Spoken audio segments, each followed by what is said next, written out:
ভোটের কালি মুছে যাবার আগেই প্রধানমন্ত্রী তারেক রহমান তার নির্বাচনী প্রতিশ্রুতি বাস্তবায়নে কাজ শুরু করেছেন।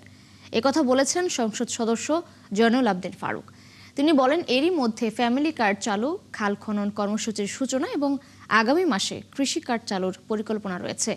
চট্টগ্রামের আগ্রাবাদে একটি হোটেলে সেনবাগ জাতীয়তাবাদী ফোরামের উদ্যোগে আয়োজিত ইফতার মাহফিলে যোগ দিয়ে তিনি এসব কথা বলেন।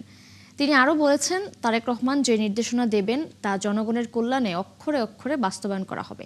একই সঙ্গে 111 সরকারের সময় তারেক রহমানের উপর নির্যাতনের বিষয়টি উল্লেখ করে তার সুস্থতা ও মঙ্গল কামনায় সবার কাছে দোয়া কামনা করেন।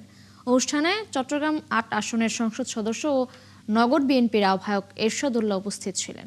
এক মাস পূর্ণের একদিন আগে নির্বাচনী ইশতেহারের খাল কাটা কর্মসূচি, তার আগে ফ্যামিলি কার্ড, তার আগে কৃষি ঋণ মকুব,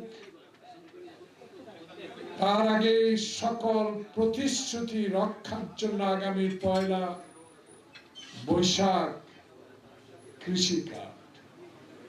তাহলে সূর্য উঠলেই বোঝা যাবে দিনটি কেমন যাবে। আমার এই 6ষ্ঠবারের নির্বাচনে এই ক্ষুদে অভিজ্ঞতার আলোকে আমি স্পষ্ট ভাষায় বুঝতে পেরেছি, বলতে পারি,